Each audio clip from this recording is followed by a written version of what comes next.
For anyone who's in a DV situationship, here's a little bit of advice, just information about DV situationships, okay? There's a term called reactive abuse that defines a woman's aggressive response back to her abusive partner. It is a terrible term that has been weaponized by perpetrators, okay,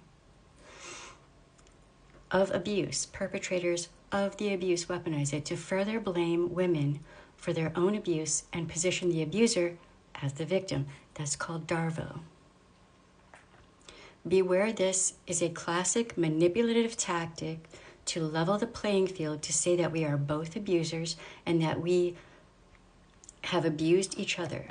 Remembering that anything to take the weight of sin off of the abuser's shoulders and add it to yours will lighten their load and encumber yours.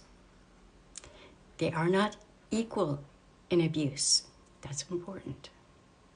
Many times, because of patriarchal norms and misogyny cloaked as theological truth, we have all drunk the cult-like Kool-Aid of male headship, and our baseline is already male-centric dominance. It reminds me of the old allegory.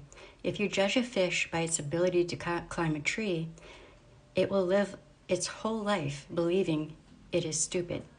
Many times we, as a society and a church, are holding women up to an unfair measure of climbing a tree planted by men for men, when they are fish meant for the ocean, designed to gloriously swim freely. Designed to gloriously swim freely. Blah, blah, blah.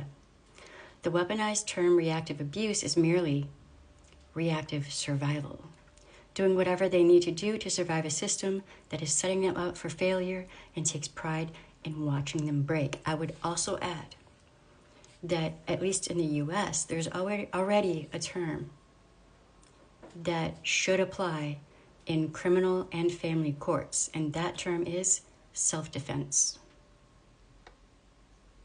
Why is it we do not give victims of DV situationships the ability or the understanding that they have a right to defend themselves? I've literally seen a survivor of DV who was almost until the point of being taken off the planet. I've seen them be accused of reactive abuse because they took a lamp and hit the abuser over the head so they could escape. That was not reactive abuse.